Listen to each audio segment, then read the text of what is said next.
Hey there, buddy. Welcome to a live recording of the Stacking Benjamin Show.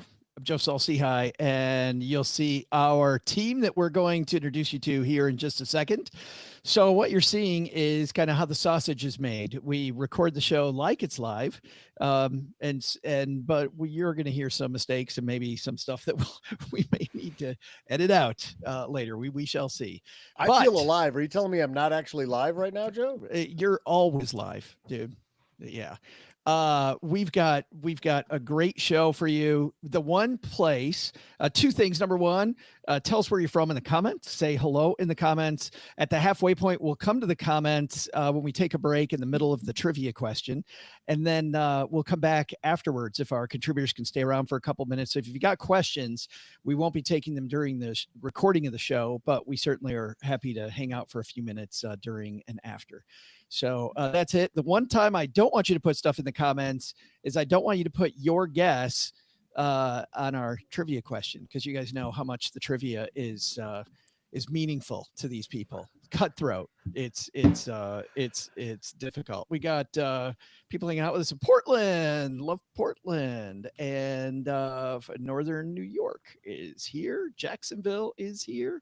Glad you guys are hanging out with us on a Wednesday, middle of the day. All right. Doug, you about ready to go? 20 more minutes. I'll be perfect. 20 minutes. Perfect. Yeah. I'll run that video again. Yep. And 4 times. Yes, please. All right. We'll introduce everybody in a second. Here we go, Doug. Live from Joe's mom's basement, it's the Stacking Benjamin Show. I'm Joe's mom's neighbor, Doug, and today, what makes you happy? I know what makes me happy. Rainbows. And joining us from the other side of the rainbow is the host of the Best Interest podcast, Jesse Cramer. Plus, a woman who'll help you buy a house without being crushed by it, Paula Pant. And finally, the man who'll get you and your little dog, too. It's OG. But that's not all. Halfway through the show, I'll share a teeny tiny little trivia question. But now, the man behind the Stacking Benjamin's curtain, it's Joe Saul-Sehy. You know what, Doug? We wanted somebody who was hanging out with us on a Friday. They're like, I don't ask for much. In fact, I don't ask for anything, but I do want to hear the OG live. So can you, just for that person, do the OG thing we do on Monday, Wednesday? OG stuff. What? Will we throw them under the bus and make them? And got it. All right. Come on. You had a special request, man. Here we we get go. Requests. Yeah. I wonder who that request is from. Yeah, that's right. Here sure looks like it's from him directly, doesn't it? Oh, and G. There you go. You're welcome, YouTube.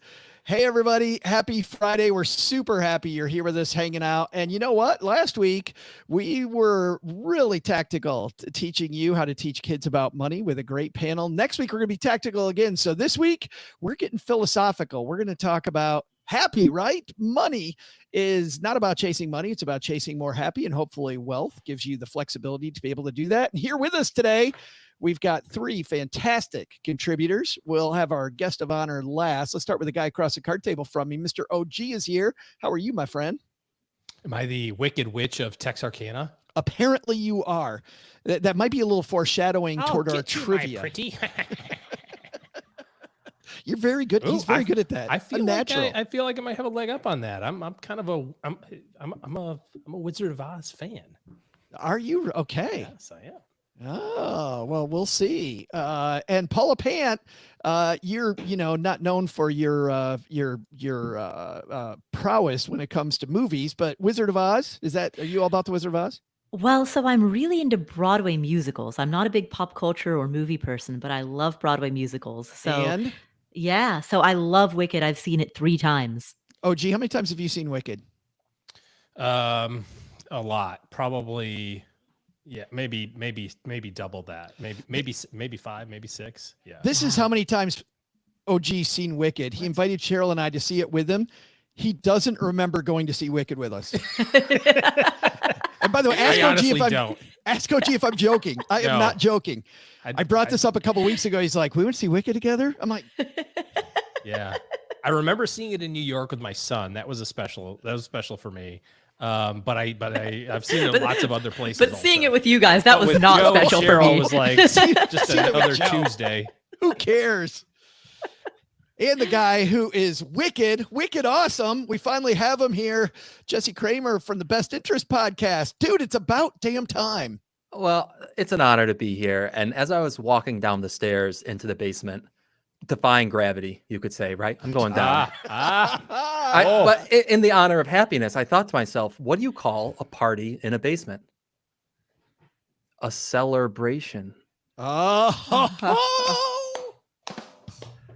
I'll see myself out. I'll see the first and last appearance on the Stacking Benjamins podcast. That's why we needed you here. That's why we needed you here, Jesse. I'm like brother by another mother right there. Well, the three people that don't know, the hottest show in podcasting, your show I keep seeing it more and more all over the place. Tell the three people that don't know about Best Interest. I always call it Better Interest. I want Better Interest, Jesse. Change the name for me, will you? Can I tell that story, Joe, where we had to a couple times after our recording, I was like, Joe, can you just go into the microphone right now and say the Best Interest like 4 or 5 times? Because you called it the Better Interest live during the recording like 8 times. And we're going to have to edit those all out. I got to tell you, the best thing to do when somebody invites you on their show is F up the name of the show. Right. Like that is like huge. I mean, here I am on Stocking Benjamins, and it's just an honor. It's just an honor. That's right. That's right. Paula was like, I'm on net what? Net fun? Net movies? Probably Hulu. That's right. Yeah, call it Hulu. They love that. There you go. But the Best Interest podcast. Yeah, the Best Interest, it started as a blog, and it still is a blog, but there's a parallel podcast. So I write and I podcast. And my thought is, a lot of the financial basics have been written about and talked about, and they're out there and they're easy to find. And I try to find topics that are maybe a little bit deeper, call it, finance and investing 201, and just try to put out some pithy, entertaining content to help people who are past the basics and kind of looking for that next step in their investing and personal finance journeys. It's a lot of fun. And you do all that from Rochester, New York, where I think it stopped snowing, yesterday? 2 days ago? 2 days ago. 2 days ago. Yep. But now it's beautiful now. It's beautiful now. Just like that. It's isn't it funny how the season changes? Like, here in Texas, all of a sudden it's humidity. Like last week, like bam. Well, no humidity, everybody talks about this. Texas is so hot and all this stuff. We have 4 seasons. The article that we're going to talk about talks about seasons. We have 4 seasons like everybody else. We have almost summer, which is where we are today. Summer, still summer, which happens in like October, November, and Christmas. There it is. Yes. OG bringing you the 4 seasons of Texas, brought to you by State Farm. In the business for small business insurance, State Farm knows your business is your life. State Farm agents are small business owners too, so they know what it takes. They can help you create a personalized insurance plan that fits your small business needs and budget. Small business insurance from State Farm, like a good neighbor. State Farm is there. Talk to your local agent today. Doug, for once, I didn't forget to mention our friends at State Farm. And also, because we keep this podcast free, you know how we keep it free? We keep it free for you because we have a couple more sponsors, which you're going to hear right now. 3, 2, 1. All right. We got Paula Pant, Jesse Cramer, OG, neighbor Doug. Let's get moving. Our piece today comes from a blog that I have never read before. Scott H. Young's blog. Have any of you guys, any of you guys know Scott? You know Scott, Paula. He was on our podcast. He was on the Afford Anything podcast. Excellent. Episode Fantastic. 290. I was actually just looking it up way back in the day. Episode 224. What a great piece here that we're going to share. He's got his 7 rules for happiness, and he talks about how he is not an expert at happiness. In fact, he says, I don't claim to have discovered the recipe for perpetual bliss, but from my decidedly unenlightened perspective, and I love the humility in this, I found a few maxims that made my life better that I'd like to share. And you know what? This isn't, Jesse, and I know you find this with your guests, this isn't truly about having more money. It's about building more life and building more happiness. Yeah, it's such an interesting thing. I mean, something I found right in the beginning of the article is the paradox that Scott Young points out of we really want to be happy. We all want to be happy, but we're kind of bad at being happy. And a lot of times we kind of twist ourselves around the axle trying to squeeze this happiness out of life. And when we don't feel happy, it almost compounds in a bad way where we say, I'm trying so hard to be happy. Why am I not happy? And as I was reading the article, I thought of these two books. I've got a really close friend who one book was The Algebra of Happiness by recent guest Scott Galloway, recent guest of Stacking Benjamin. Yes. And then another book is called The Happiness Project, which is kind of like a 5-year Gretchen journal. Rubin. Yeah, exactly.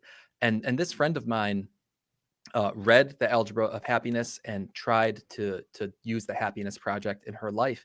And she actually found that it kind of served to point out how unhappy she actually was. And so it gets back to that paradox that Scott Young points out of happiness is kind of elusive and slippery in that way. Well, let's dive into it. Paula, there's 7 of them here. And rather than just go through the piece, let's just pick the ones that really spoke to you. So Paula, which one of these 7 things Scott talks about happiness really made you sing? So the one that resonated was, and I thought this was beautifully worded, stop listening to people who are paid to make you angry. Wow. Wow. I mean, I could not have, I couldn't, there's no way I could have constructed that sentence more eloquently or more beautifully. I mean, in however many words that was, he summarized one of the grave problems facing modern society and how to solve it at the individual level, how to solve it within ourselves. I've been talking about a book over and over, and I'm going to do it again because this woman, and we just got to get her on the show, Catherine Price, and this book, The Power of Fun.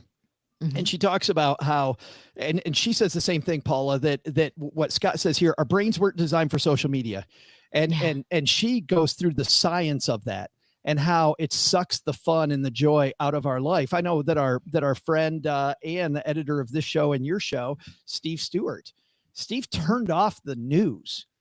And by turning off him. And by turning off, I don't think Steve has watched the news in a couple of years. And he's like, you know what's funny? I thought I'd be ill-informed.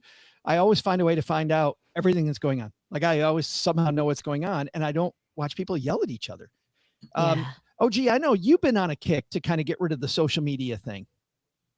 I mean, not on a kick. I pretty much have done it. I've kind of dipped my toe back into like YouTube Shorts because it's like a death spiral of doom scrolling, but I find that not to be as like FOMO-y as the other ones, notwithstanding the potential tech issues associated with TikTok, which again, talking about being ill-informed, I'm ill-informed on, but I can tell you what I've heard. And so that makes me uncomfortable. But you know, Facebook, Instagram, Twitter, like that sort of stuff is really designed, I think, to be an echo chamber of, you know, the support of the belief system that you have. And so the more that you go, I like that thing, and you put attention on that, then the more likely it is that you're going to see that, which reinforces the belief system that you might already have, which may not be correct, which may need, you know, you may need to have a broader idea of a topic or something like that. But because all you see in those things are, you know, people that sound exactly like you, I think you're missing out on it. And then the other side of it is all the FOMO stuff of, you know, you see I have a very perfect example of this. There's a place in Montana called the Yellowstone Club. And when we think of Yellowstone, we think of like the show or the park. It's funny how the show comes before the park now. Yeah. We used to think of the park. Now we just think of the show. Now we just think of Kevin Costner. Think of Rip. Most people think of Rip in the train station. But there's a place called the Yellowstone Club, and it's somewhere in Montana. Anyways, when they would Instagram like pictures of homes for sale, and we would play the game of how much does this cost? And you go through, you're like, okay, it's a 5-bedroom house. It's ski in, ski out. It's got a hot tub, all this stuff. And we'd be like, okay, how much? Your neighbor is Justin Timberlake. Oh, and it would be like 31 million. Talk about like taking the wind out of your sails. You see this beautiful home on this nice view, and you're like, there is no chance, and just like seeing that over and over and over again, it felt so demoralizing to me to experience that stuff. And it was just it was there, but in all these other things, I was like, I'm done. I'm not going to participate in that anymore. So it's a little spin, Paula, on what he says. It's not like you've paid to make me angry, but paid to make me unhappy. I mean, it breeds comparison. too, right? Contempt is what it is. It's not Contempt. even comparison. It's contempt. It's like, why don't I have that? It's why does that person get to have that? And I work hard. I rise and grind some days, at least twice a month, by the crack of 8:30, I'm up, but you get the point, right? It's just, there's nothing good in comparison. There's nothing good in seeing that in your face all the time. And then to find out, of course, you find out later that most of it's BS, right? Like how many like side stories have you heard about the person who like rented the private jet just for the photo shoot? Didn't one of my fly the private jet, but just took a photo shoot in the private jet to post it type deal. Right. No, OG, one of my favorite recent TikTok videos was showing behind the scenes of an influencer's life. And there's this dude who is like holding up, he's at a restaurant and he's holding up food and he's all like happy. And the second that the person across the table turns that camera off, and you see the abject misery and how much this dude hates it.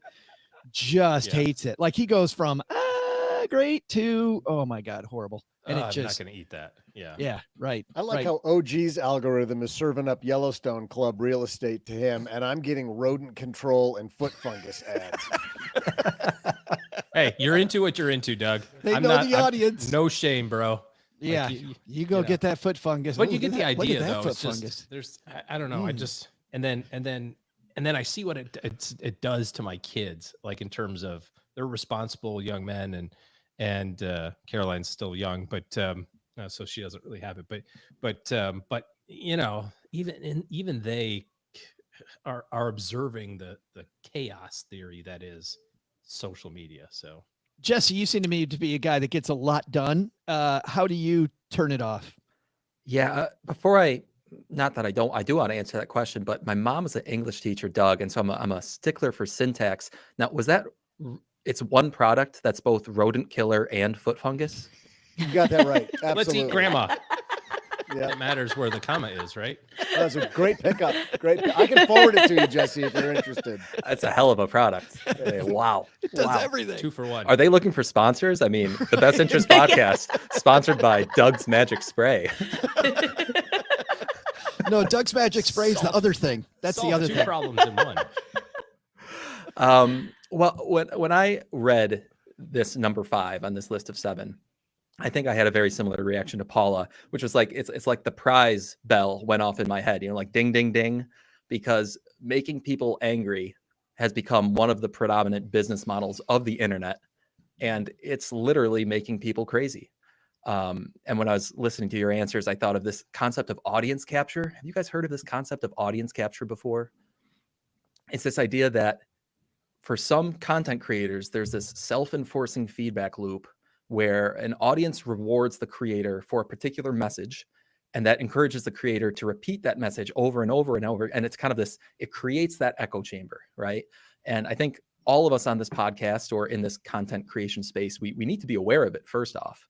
Now, what we're doing, kind of just providing nuts and bolts, straightforward, honest, good advice, we're in a pretty good spot. But you can see some of those creators out there, some of the ones who are stoking the most anger, so to speak. Oh, you can totally see it. You could see it in action, and it's a spiral down. It's only going in one direction, and it's not a good direction. So yeah, stop listening to people who are paid to make you angry. I'm going to call one out, Jesse. I love behavioral psychologist and CFP, Brad Klontz. But Brad, when he was on the show, said he does that. He said he does that. He's like, because it makes my social media channels hum. And he knows, and we learned this from the great minds at MIT. You say something very incendiary, that brings in a few people very quickly that comment, which means the algorithm gets tickled, and then it shows it to a lot of people.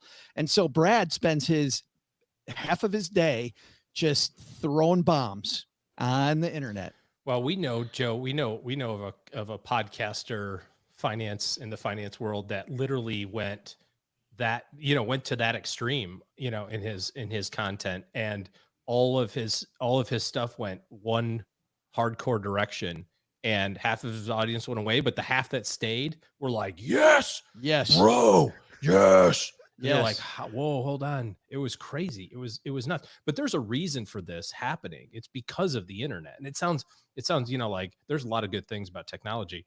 But once we got to know as a society instantaneous information, the information that was kept from us that we had to tune into either via print media and get the newspaper every afternoon delivered, or news media, watch Tom Brokaw at 6 o'clock at night to see what happened in the world.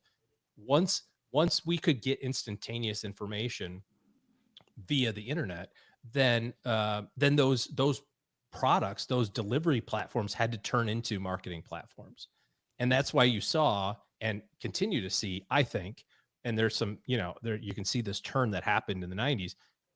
You can see how these different channels, I don't actually mean television channels, I mean, but just different channels have evolved to be like, the ubiquitous Fox versus MSNBC, right? There's a reason they're like that. It's because they, to your point, Jesse, they're like, we know who we want to serve, and we are going to double down on serving those people 1,000 times over, because the more, like you both were saying, Joe, the more incendiary we can make it, the more people go, yeah.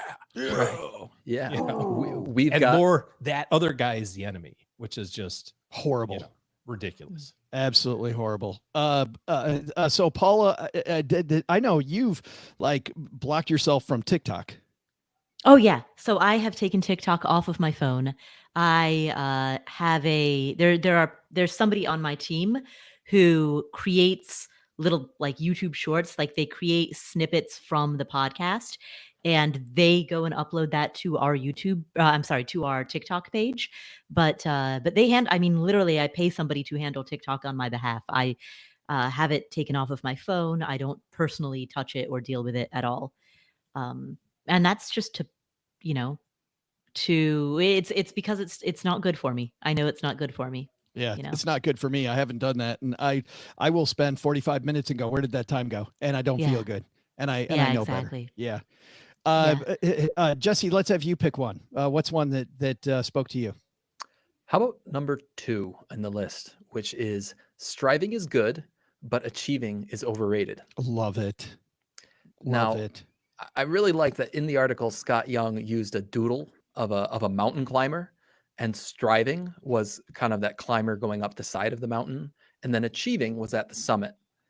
And it reminded me of a very early article I wrote featuring one of my terrific friends, who's actually a listener of Stacking Benjamins, Tyler Sokash. Shout out to Tyler. Tyler did something really cool. He hiked 7,000 miles in 13 months, covering the Pacific Crest Trail. So that's Canada down to Mexico.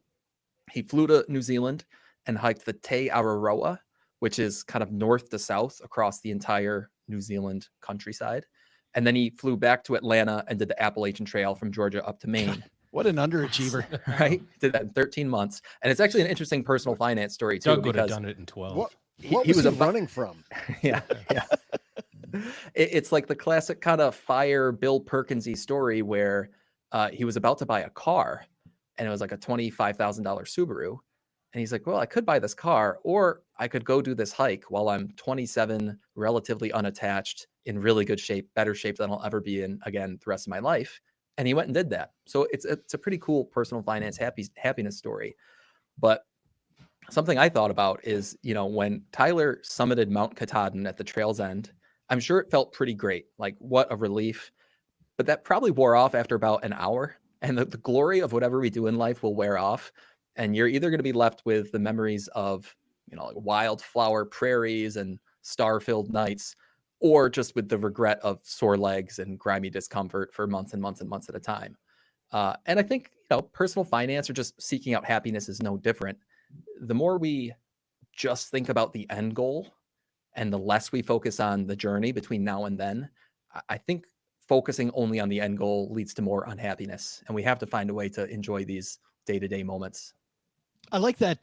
There's a Seneca quote, and I'm not going to get it exactly right, but it's something about how, the only moment that you have is right now. And it's not about that moment later. It's right now. And if you're giving your best right now, that's all you can do. And then I also think that, it's also about enjoying it right now. That's super, super cool. Paula, did this one speak to you too? Yeah, absolutely, absolutely. Now, to the mountain analogy, I've read a lot of stories of people who have summited Mount Everest, and a theme that I hear over and over and over is that a lot of them say, by the time I got to the summit, I was so tired, I just didn't care. You know, I hit the summit, great. We got to turn around and descend before the weather turns, because there's a very short, there's a narrow window of time in which you can safely make a descent from the Everest summit. And so, like, if you read through this story after story after story, the climbers are like, made the summit, too tired to care. All I could think about was we need to descend while, before the snowstorm comes in. And so it was really, it wasn't even it was the training, it was the year of training in advance of the climb. Um, it was the community that formed around it. Like, it was all of those moments that really drove the experience, and not that actual moment at the summit. It was so amazing, Paula. We had Jen Drummond on the show in January. She's the first woman to climb the second highest peak on all the different continents. And it's funny because we spent, and I didn't think about this at the time. I'm thinking about it now as you're saying this. Jen spent that entire interview, people go back and listen to it, talking about all the preparation she did, all the cool things that happened along the way to the summit. I don't think we ever talked about the summit. You know what I mean? We didn't talk about that high. I totally agree that the striving is it. OG, to speak to you as well. I mean, yeah, the whole thing around, progress, not perfection, and just continuing to work on your craft, whatever it is. There's a thing that I'm personally interested in, a hobby that I do, and there's no way to be perfect at it. There's ways to be better, and there's ideas and processes that you can use to be better, but there is no perfect. And what's really interesting about it is when you talk to people, they all say the same thing. I've never been perfect in this endeavor. Even the best people that do this go, I've never had a perfect outcome. And for high achievers, this is really difficult because, it's hard to envision putting in a lot of work and not having the outcome that you want, or not having the outcome that you think you should earn because of all the work that you put in, but rather to enjoy the period of time that you're in around the activity of the work. And, we talk about this in Strategic Coach around, the gap in the gain, which is kind of a central kind of concept in Strategic Coach that, Joe, you and I are in. And the whole idea is that the horizon is never achievable. Progress always comes from looking out at the back of the ship, to see how far you've come, not looking at the horizon to see how far it is to go yet. And so many people in the financial rat race are chasing the horizon. Yeah. And it's a balancing act, right? I mean, you have to have financial goals, and you have to have, hurdles to achieve and progress to get to, and that sort of thing. For some people, that's super motivating.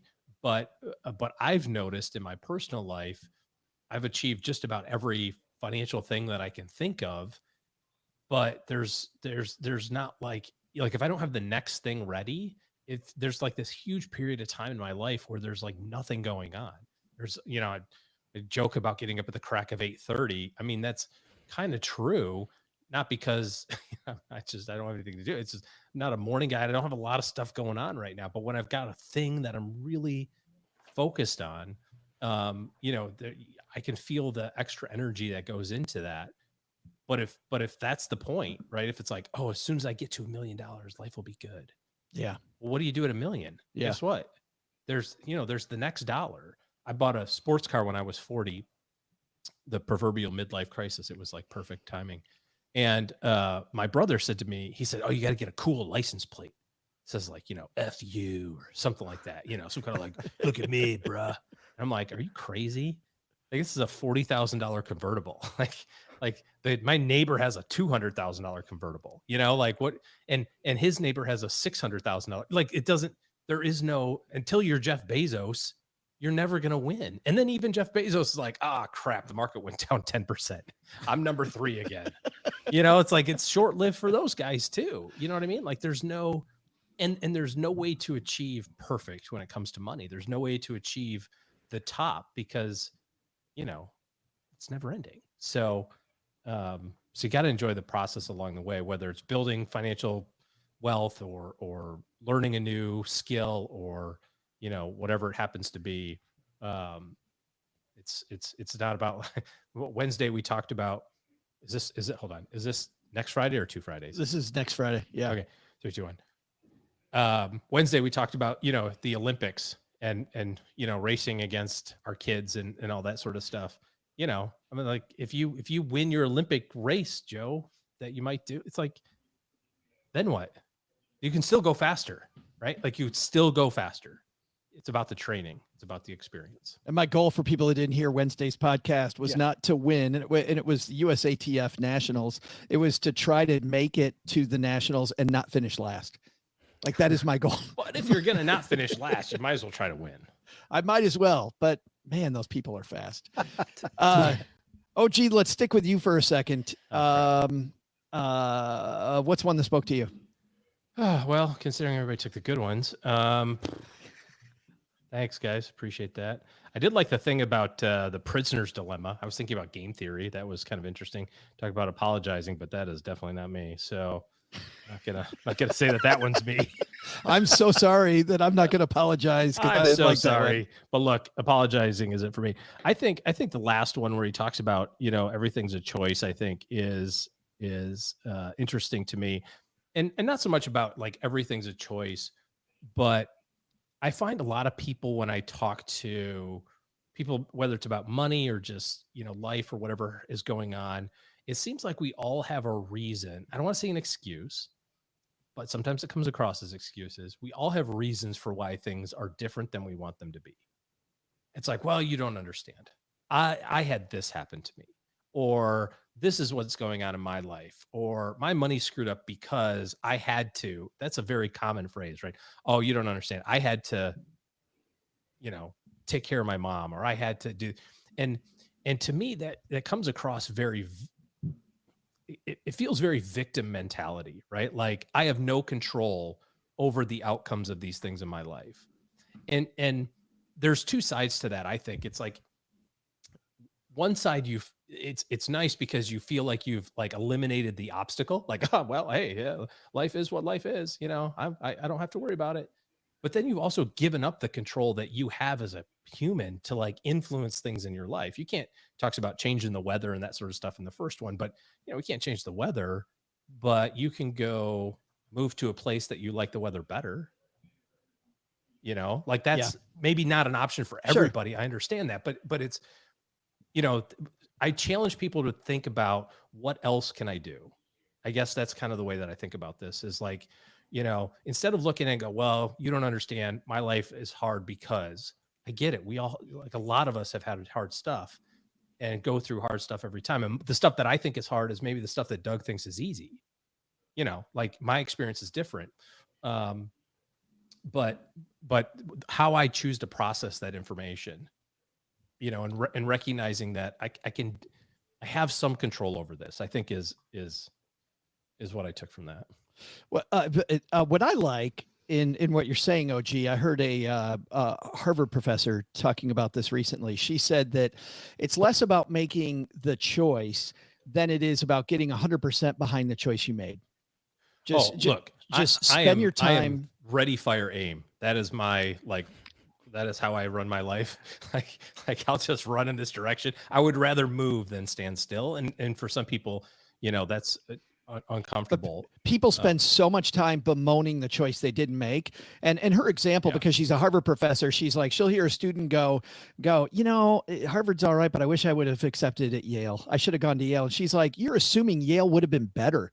You're assuming the problem is Harvard and it's not you. You're assuming all of these different things. You don't know any of that. So instead, since you're at Harvard, be at Harvard. Like get behind it and stop wishing that you made a different choice. There's a great book that was written in the 1970s called The Road Less Traveled, and Dr. M. Scott Peck wrote it, and it's very thick. It's very heavy, like not thick in terms of pages, but it's meaty. He was a psychologist and psychiatrist. I honestly don't. One of those. Don't know the difference. He's a something. One can prescribe medicine.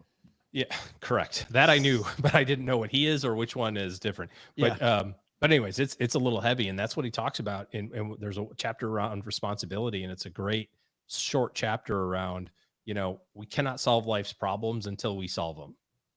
And it's like, that is the beginning part of this chapter on responsibility. And for me, I would rather be in control of that, at least feel like I have control over it, because then I've got the power to do whatever I want to do. Right. Like I can say, oh, I don't want to accept this. I'm going to go, the weather sucks. I'm going to pack my family up and we're going to move to Texas. We'll see what happens, Paula, sounds a little, this everything's a choice. Sounds like you can afford anything, just not everything. Yeah, exactly. Sounds a little like that. I just coined that phrase just now. Oh, TM. wow. You should trademark it. TM, Yes. TM, Joe. TM. Property No, I think I Stacking got it Benjamin's from podcast. I think I got it from a different creator who said it on the Today Show and called it their own. That also happened. Yes. Yeah. I'm going to choose to interpret that as she was so excited about the idea that she forgot to Must mention. have just forgotten. Yeah. Yes. I'm gonna choose to believe that because that's a choice. Forgot to give credit where credit was due. Yes. Exactly. Much like she forgets to disclose her affiliate relationships all the time. But anyway, that's a different show. Let's But who's counting? yes. So the that whole notion is the notion of opportunity cost, right? It's the notion that everything is a trade-off, and that applies to any limited resource, to your time. This sounds like to the your... beginning of your show. I know. I'm getting deja vu, Paula. Your money, your focus, your energy.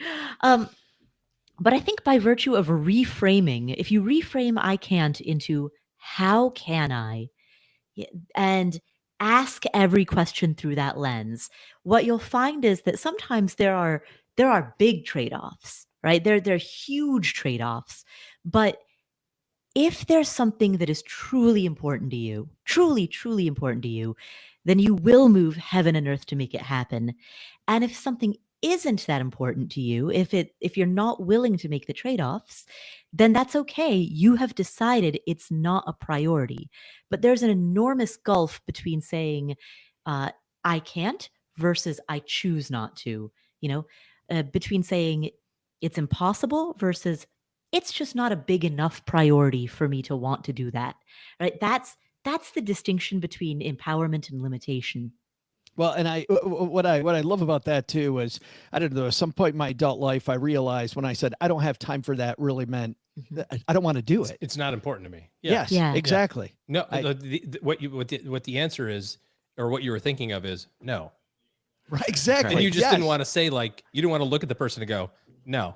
Hey, could you serve on this board? We could really, Which is and you're such like, a brave "Oh, answer. Listen, I got a lot of stuff going on. I'd love to devote time in it. No, what you want to say is just no.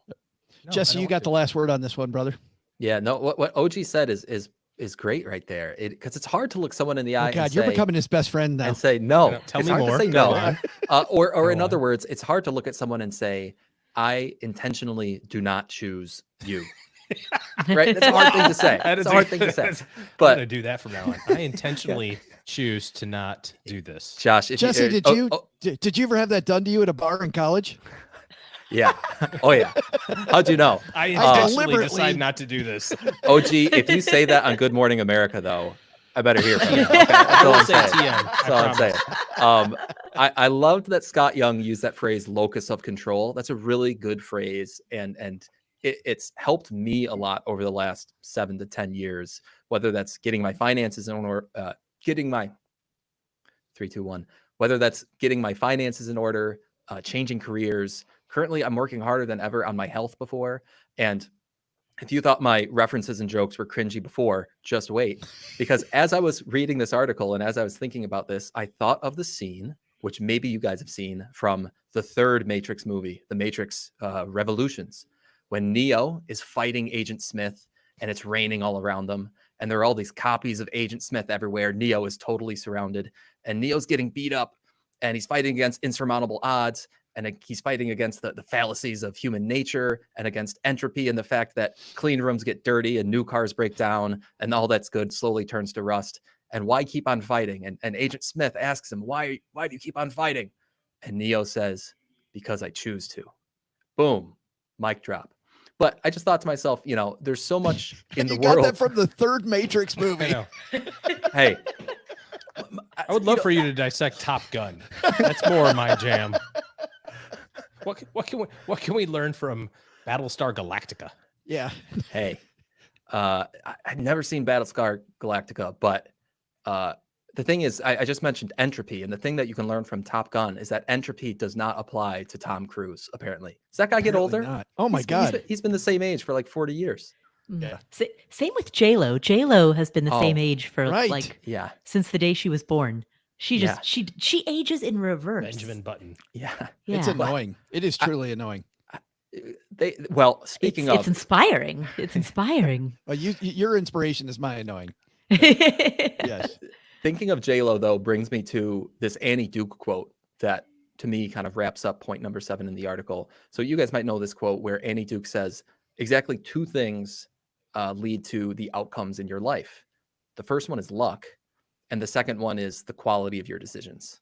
So J-Lo, maybe she has really good genetics. Maybe she just has really good skincare. I don't know. It could be luck. It could be the quality of her decisions. But when I think about this conversation about everything is a choice, and I think about having either that fatalistic attitude or taking an empowered attitude, taking control of our lives, I think, all right, you can't control the luck. You can't control the weather, as Scott Young wrote, but you can control the quality of your own decision-making.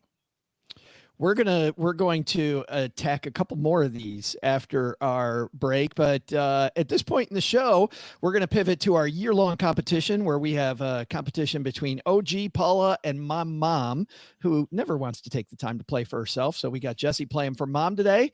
It's a year-long competition to see who the champion is.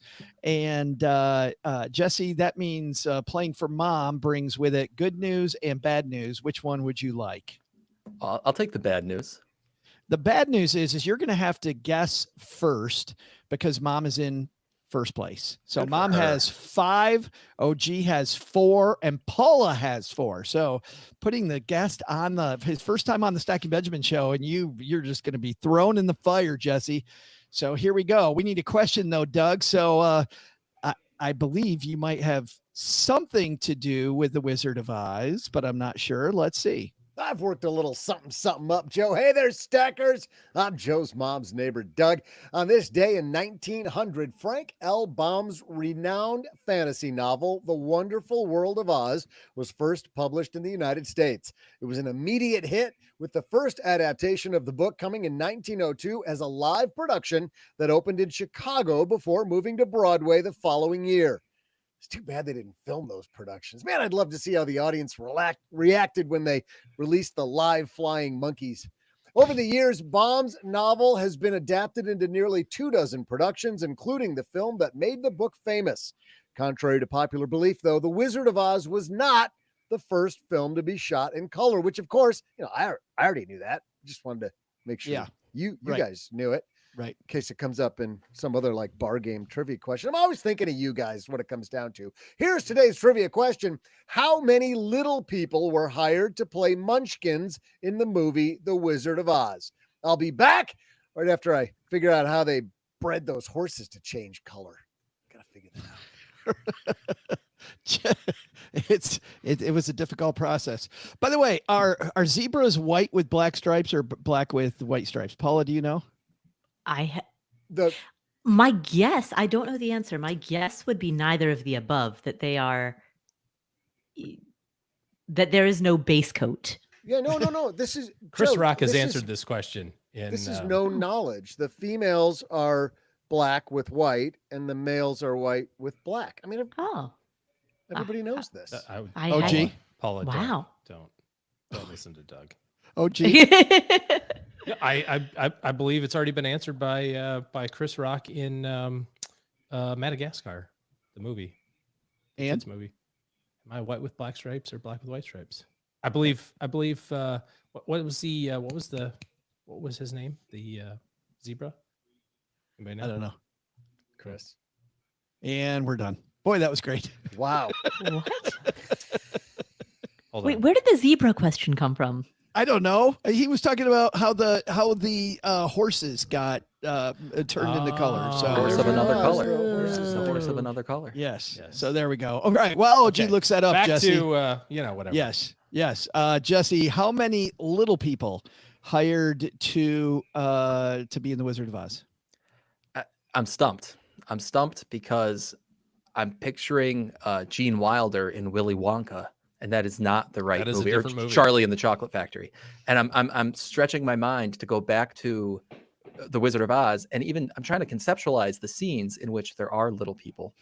But still, I have a feeling, and I'm gonna say 11.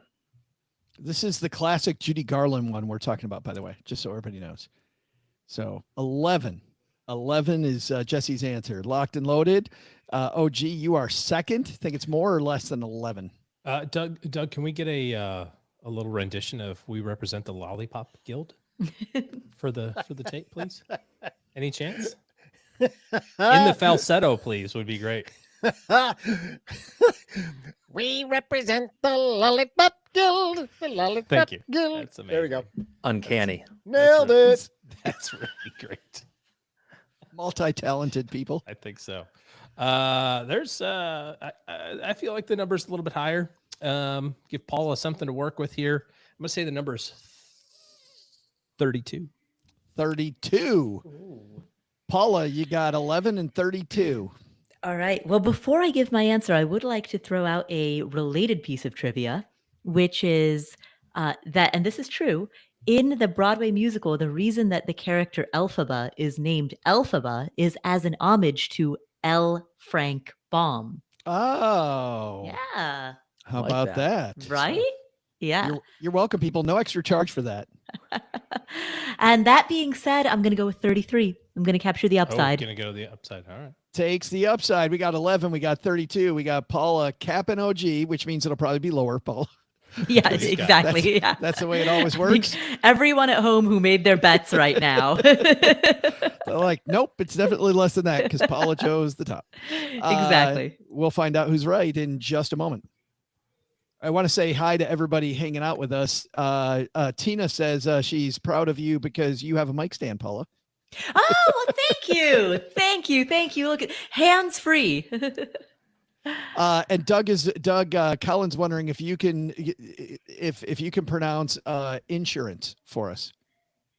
Not the way you just did. It was on the show today. Insurance. It's insurance, Insurance. right? OG, it's insurance.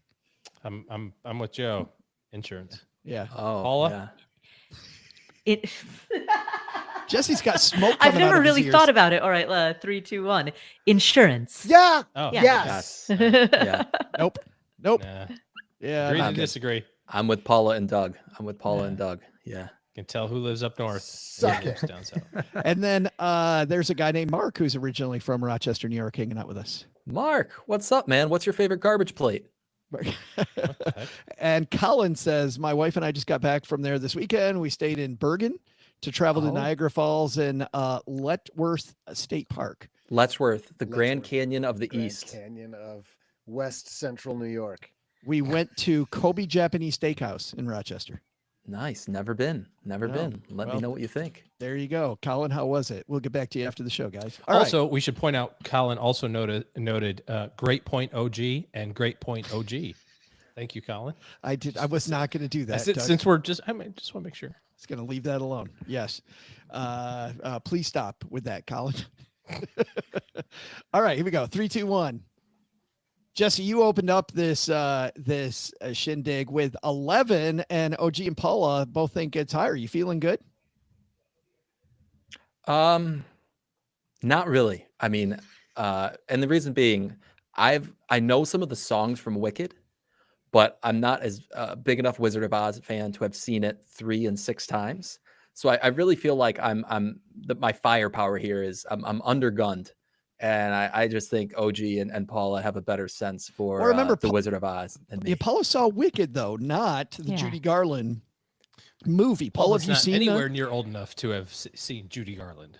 have you seen the Judy Garland movie, Paula? I have seen when I was a child. I saw the Judy Garland movie. It's one of the few classic movies that I have actually watched. What's great, Paula, is if you take the time to watch the the Wizard of Oz that everybody knows, and then you go to, and then you see the Wicked, like how that structure of that story is. It really changes the perspective. Because Wizard of Oz, it's the Wicked Witch, right? She's evil and all that stuff.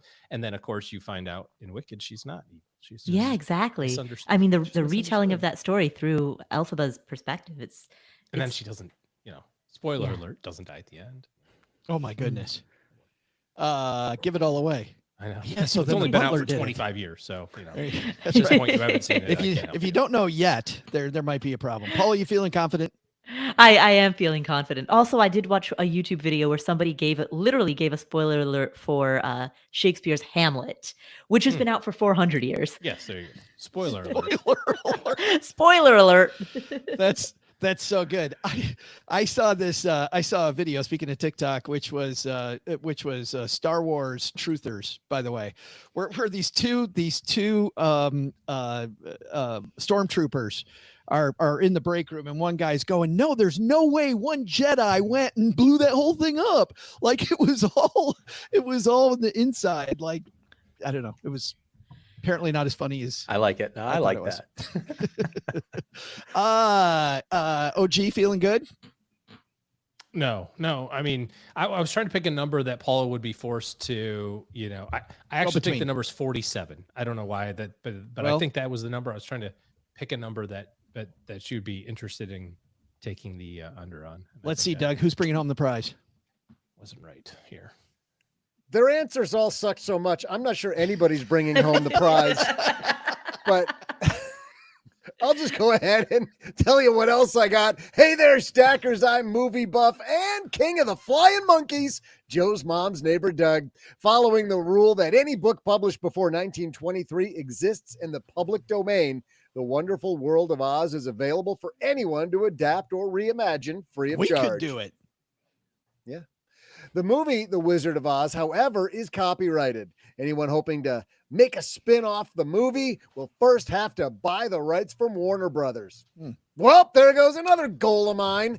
Might as well just give up. Today's trivia question is, how many little people were hired to play Munchkins in the movie The Wizard of Oz? The answer? Well, Dorothy's dog Toto was paid a handsome $125 per week, most smaller amount. You're kidding me. Smaller amount. Smaller. Yeah. Right. Okay. Hold on. Well, they were only paid $50 a week, while a handful who had speaking roles were paid up to $75 a week. And Toto got paid 125. The dog got $125 a week. Shortchanging them. Must have been how the studios were able to afford to hire so many. I'm sure the studio was lowballing these guys. Probably worried about shrinkage. They were maybe, I got $1 million. They were maybe trying to undercut the whole Munchkin brigade. What? Is that too much? Did I go too far? Okay, no. Fine. So how many little people were in the cast of Wizard of Oz? Well, the answer is, I'm not going to tell you that, but what I will tell you is Jesse was under by just 113. OG was under by 92. Because 124 little people were in the cast of Wizard of Oz, making Paula our winner with her awful answer of 91. Wait, what? Paula? Her answer wasn't 91. My answer was 91. Sorry, she was 91 off. Oh. Yeah. 91. Wow. It was 33. Once again, I don't have a speech prepared. It's because this is so infrequent. She's like, yes, exactly. Who knew? Yeah, but I like, Jesse, you're anchored 11. You anchored everybody with your 11, I think. Yeah, my strongest emotion right now is just I need to apologize to your mom, Joe. I mean, I came in and just completely missed the mark, and I'm going to own that. I'm going to choose to own that. You can go up and apologize yourself to her. Which, by the way, brings us back to the piece. That is one of the pieces. Is apologize often, and so that'll be nice. She'll appreciate that. You know what? We're going to do two more here. And our second half of the show is brought to you by depositaccounts.com. Jesse, you know what happens when you go to depositaccounts.com? I don't, but I'd love to learn, Joe. Oh, it's great, man. You find out that brick and mortar savings account you have might have a really crappy interest when you compare it to the 275,000 other deposit rates that are on depositaccounts.com. If The national average savings account, while we're recording this, which you'll want to go there yourself to check out what the rate is now, but the national average savings account rate, 0.52. Top 1%, almost back to 5%, guys, 4.96%. They also have CDs, checking accounts, money markets, 11,000 banks and credit unions. You can go there for free. Check out Better Interest on your money at depositaccounts.com. Better Interest, the name that Jesse's podcast should have been, instead of the Best Interest. Yes. How about that? All right. Jesse, pick another one. What's another one of these happiness maxims that? Yeah, I really liked number 6 spoke to me. Look for small novelties. And again, not to give more free press, I think it's well-deserved press to recent podcast guest Scott Galloway. And I don't know if it was here, Joe, or if it was on another podcast that he guessed it on, where I was listening to him, and he was talking about the way that many of us live our lives, replaying events of the past and anxious about events of the future, and therefore not really doing one thing that's most important, which is living in the present moment. Maybe this harkens back to your Seneca quote, Joe. And Scott Galloway's concern is that he's going to be on his deathbed and he's going to say, holy shoot, I was never really there. I was never really there in the moment living my life. I was always thinking about the past or anxious about the future. And so now this is Scott's story. He talks about times when it's a lazy Saturday morning. His kids walk into the living room. They sit on the couch. They watch Premier League soccer. The dogs follow him in and they lazily curl up on the floor. And Galloway sits there and he realizes, like, this is it. This is the big moment in life. And I think that's what life is, really. Life is nothing more than a series of small novelties. That's the one thing I like on my phone, Jesse. I like the camera, because I feel like in that act of taking a picture of the moment, like it gets me into the moment. You know what I mean? The thing I like too is I used to want to buy the novelty all the time. I want to buy the thing. And I found that if I appreciate something, I don't need it as crap cluttering my house. I like taking a picture of it and then just remember it later. Paula, this one speak to you? Find the Yeah, novelties? this one spoke a lot to me, and it reminded me of, there's some research, and I don't remember offhand the details of who conducted the research or specifically how It's the probably studies were me. designed. Yes, it was done by Dr. Joe Saul-Sehy of the University of Texarkana. I probably talked Um, about it on the Today Show. for people who are wondering what that's a reference to, Nothing. keep nothing, nothing to see here. No. And so there was some research that showed that the effect on on levels of self-reported satisfaction, essentially the effect on happiness, is greater by making frequent small purchases than it is by making one big ticket purchase. Oh, wow. And so there is actually, research to back the idea that looking for small novelties in the form of a little treat here, a little treat there, has a more profound effect on an overall sense of well-being than scrimping and saving and trying to overweight just one thing. That's super interesting, which really, I think it's less about the thing than it is about embracing the little small moments and having more of those. Like Jesse's Right. talking about, everybody's watching soccer and this is the moment. This is right Exactly. now. Oh, gee, this one speak to you? Pass. No? Oh, geez, all about the big novelty. He's like, no, Yeah. I'll buy the big thing. Yeah. Oh, I mean, what Paula said there, I thought was pretty interesting because, you think about like spending money and buyer's remorse and the dopamine hit of monetary, like doing the thing. You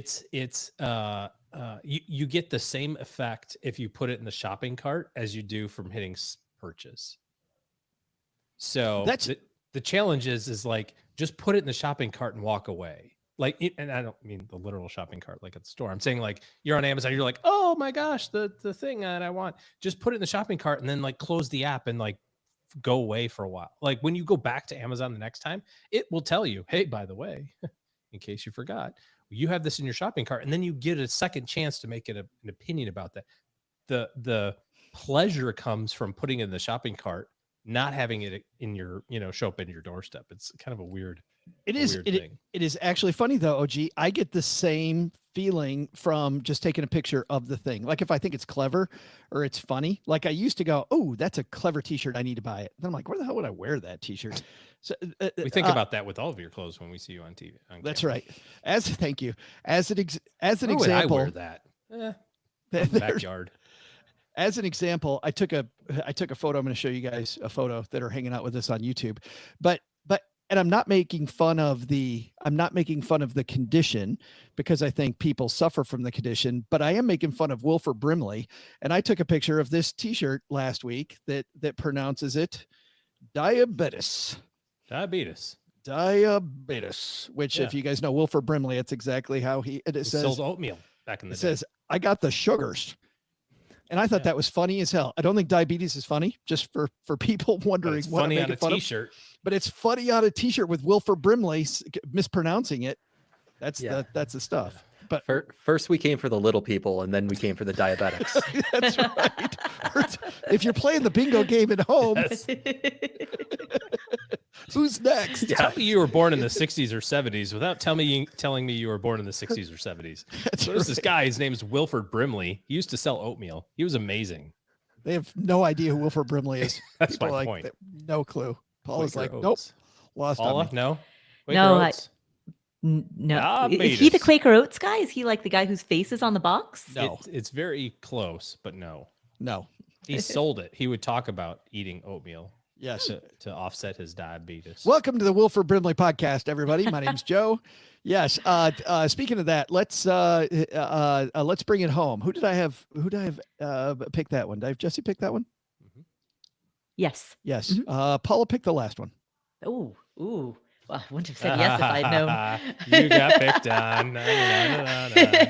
Actually, you know what? I did just glance at it, but I can do one by memory. And it's one that reminded me of a guest who's been on both of our shows, Ken Honda. It's the one about meeting people more than halfway. Love this. So the advice is meet people more than halfway. And what that reminded me of is Ken Honda, who is known as Japan's Zen millionaire. And he's written books that have sold, I think, something like 8 million copies, like largely across Japan. They call him like but the also- Marie but Kondo also- of money. Yeah, exactly. And one of his tips in terms of having a Zen millionaire attitude towards money is that in any negotiation, you should lose a little bit. Like essentially his take is, and you can agree with it or disagree with it, but his take is that you should meet somebody a little bit more than halfway. You should get it to 55-45 with you being the person who gets the slightly smaller half. And the reason that he advocates for that is because in assuming that it's a type of a negotiation in which you want to have an ongoing repeat relationship with this person, let's say it's a client or a customer or a business partner, for the sake of that relationship, you want them to feel as though they've got something really good. And if an extra 5% will do that, just let them have it. Yeah. And then they'll love working with you. They'll want to work with you again. They'll want to be around you more. It's so, Yeah. there's another piece to that too, Paula, that I believe, which is when I figured out that serving other people is just fun. It truly is fun. Giving other people what they want, making them happy is a huge source of joy. And talk about the hit you get.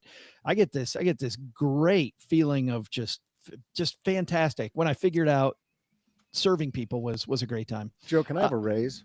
Yeah. No. Maybe. Serving Doug papers is fun. Jesse, this one speak to you?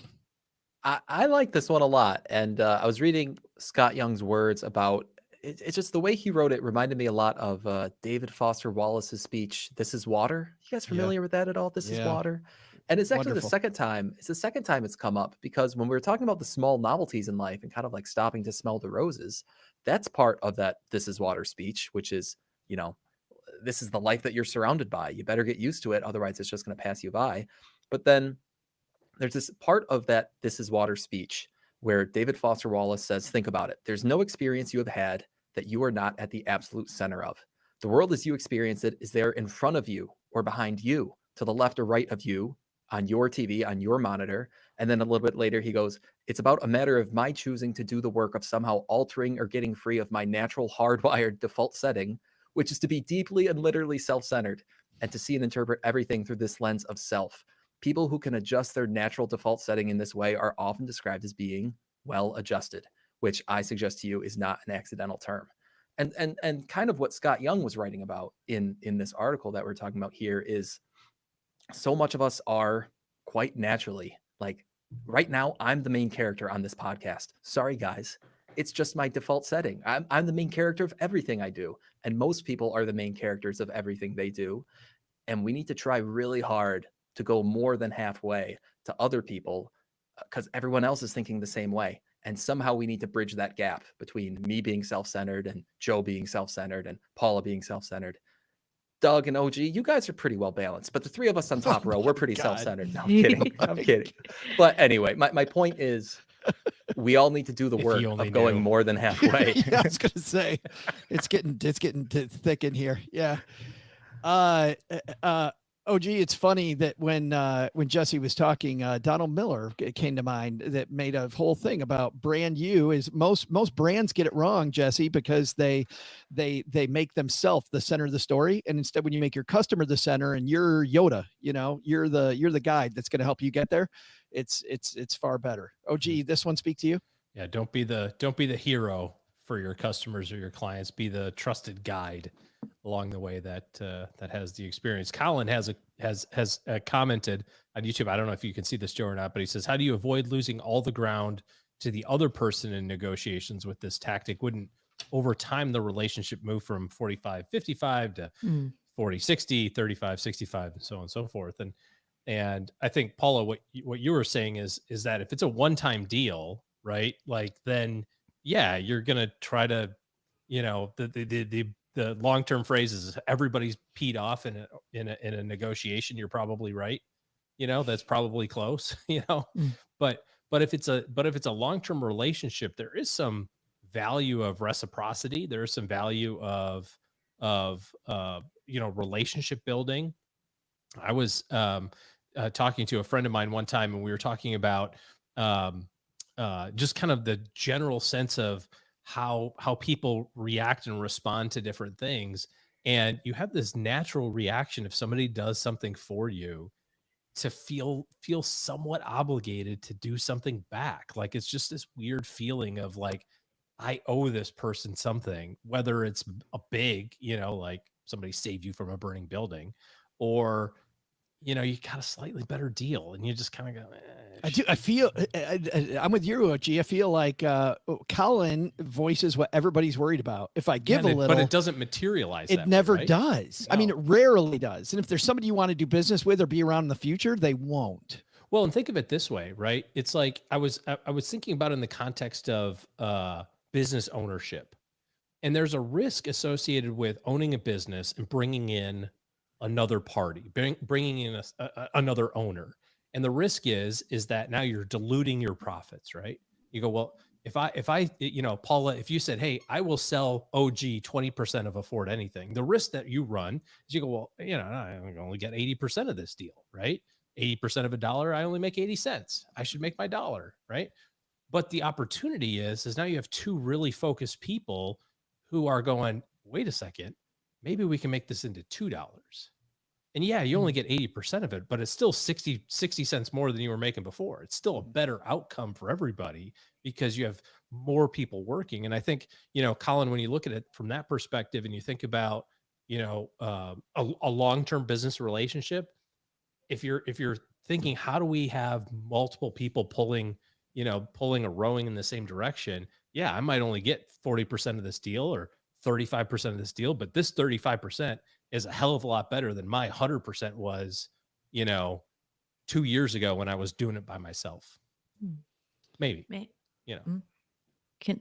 So I think, I really like that example. And I think to Colin's question, it's important to make the distinction, as you said, OG, between a deal that you're making one time, just you're selling a couch on Craigslist, versus that ongoing relationship. Because OG, I think in your example, what you highlighted is setting up a negotiation in such a way that your interests are aligned. And if the interests are aligned and both you and the other party are then working towards the same mission and the same goal, all right, now we're cool. Now we're moving. Now we're talking. And the example that I want to share about that is, so we're actually, of all things, we're in building out a course on negotiation, and we hired somebody to help script the course. And this person that we hired is an expert at negotiation. And so then we were put into the very awkward position of having Negotiating to with an negotiate. expert negotiator. Yeah. He's like, so what do you think of a 60-40 split? And you're like, I feel weird right now. I feel like I'm going to lose this negotiation. Yeah. I was literally, so Suni and I both, my the chief sanity officer to Fort Anything, she and I were at the Texarkana airport. Joe, we were leaving your house. We were on the phone at the Texarkana airport. For various reasons, we had to get it done that day. So we're on the phone at the airport negotiating with a negotiations expert about how much she would get paid to create content about negotiation. Wow. Yeah. And It's a Mobius loop if I've ever heard one. I know. What we came to is, what our ideal situation is that she would make so much money in residual income that she doesn't want to do her day job anymore, and she wants to come do more projects with us. And so we went into it with the mindset of, all right, let's set this up so that she's incentivized to do more work with us in the future. And to And make so- all the work valuable. Yeah. Yeah, That's- exactly. And so since we were thinking of it with that mindset, that how do we set this up so that she's incentivized to want to work with us more? It put us in a very different frame of mind than we would have been if our mindset had been like, how do we get as much as How do I possible, get mine? Yeah. If it's Yeah. very much a 2 plus or 1 + 1 = 3 type of deal. Yeah. Yeah. And I mean, all humans are incentivized. Like we all respond to incentives, right? And going back to Colin's question, I think of that. What's the saying? You can shear a sheep many times. You could slaughter it once. Is that what it is? But it's that idea of like, if you go into a negotiation, if Colin's hypothetical negotiation occurs and it just ends up like you give up so much that you feel like you just got slaughtered, well, that trade-off is never going to happen again. And most likely, whoever your counterparty is, just like you alluded to, I think, Joe, you alluded to the fact that if you want this to be an ongoing relationship, both parties are incentivized to make it balanced or fair in some way. Yeah. Amen. I think it's a great place to leave it too, guys.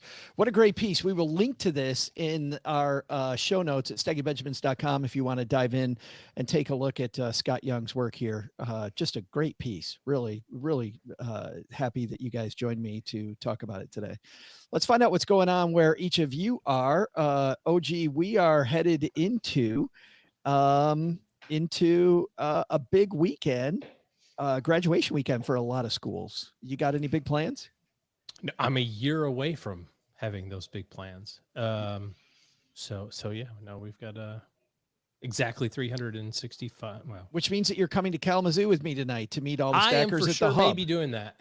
Yes. We will be at the hub this evening, 6:30 downtown Kalamazoo, Michigan. Friday If night, a you're Friday in the- night in Kalamazoo. What could be better? Hopping. Duh. It's where you want to be. If you can't be in Texarkana, you might Is as well be Doug in coming? Kalamazoo. Doug, are you going to Kalamazoo? I am not going to go to Oh, Kalamazoo. one star. I have a couple other things to do. One star Weak. for Doug. Yes. Paula Pant, what's happening at the Afford Anything podcast?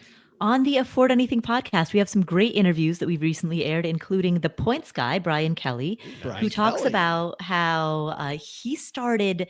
So he was making $65,000, a salary of $65,000. He was in credit card debt, and he started this little side hustle called the Points Guy, just to make an extra couple $100 a month.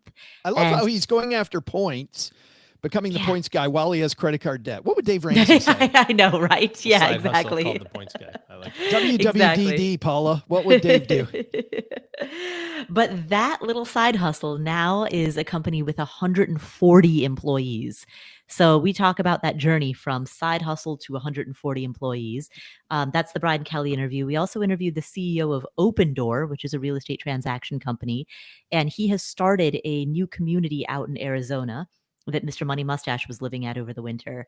So he started like this pedestrian bicycle friendly community, like live, work, play kind of a space. You know how Pete loves his bike. Exactly. So he was the perfect house guest to spend a winter there. That's fabulous. Yeah, both of those are on the Afford Anything podcast. Awesome. Where finer podcasts are found. Jesse, man, I'm so happy that you finally are here. Thank you so much for spending this episode with us. Oh, thank you, Joe, Paula, OG, even you, Doug. Thank you guys so much. What the hell? I was going to say we got to do this again, but based on that, we got to do it again. What are you doing next week, Jesse? Let's do this again sooner. Oh, you guys make this so much fun. All of you make this so much fun. It's a real honor to be here. So what's happening at the Best Interest podcast that should be called the Better Interest podcast? Well, a couple interesting episodes recently. Episode 79 came out with Phil Perlman. Phil is a former finance guy who really now focuses on health. And we talk about, it's common in financial independence. Time is money, money is time, and you can move back and forth between the two. But Phil and I make the argument that, better health leads to more years and more good years. So in some way, health equals time. And all of a sudden now you have this A equals B and B equals C. So A must equal C, that health and time and money are very much interrelated in that way. And then more recently on episode 80, I had on a gentleman named Evan Giokis, who we dive deep into the college admissions process, not necessarily from a financial point of view, but more for parents of teens, of middle schoolers, high schoolers who are starting to think about college. And it's actually a pretty nuanced thought process of trying to make sure that your kid goes to college, they get their major right the first time, they love what they're doing, they end up with a decent job. It's, Evan talks about something, he calls it the college money pit trap. And if you can't tell, that's a bad thing. So we talk about how to avoid that. That's fabulous. That sounds like an episode, OG, you need to listen to right there. Sounds like it. Yeah. Yes, he's right on that train right now, Jesse. 2 and months that's until applications begin. the Best Interest podcast where finer podcasts are found. Yes. And we'll link to it on our show notes, guys, at stackingbenjamins.com. Thank you to Paula, Jesse, OG. Thanks to all of you hanging out with us on the YouTube machine. I'm glad you guys are here with us. Thanks to everybody for listening. Doug, man, I think you got it from here. What should our takeaways be? Well, Joe, here's what's stacked up on our to-do list for today. First, take some advice from Jesse Cramer and Keanu Reeves. Happiness is a choice, but entropy is not, unless you're J-Lo. Second, remember what OG said about social media. It's entirely possible that the algorithms are built to create contempt. That's how they get you. Don't fall for it. But the big lesson, never, under any circumstances, ask Joe's mom if she considers herself a good witch or a bad witch. Take my word for it. She does not focus on the good or bad part of that question. Thanks to Jesse Cramer for joining us today. You can listen to more of Jesse's awful jokes on his podcast, The Best Interest Podcast, wherever you're listening right now. We'll also include links in our show notes at stackingbenjamins.com. I'm sorry, Jesse, you brought that on yourself.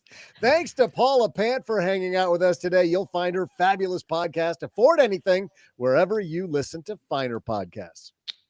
Thanks also to OG for joining us today. Looking for good financial planning help? Head to stackingbenjamins.com/OG for his calendar. And for the Flying Monkeys.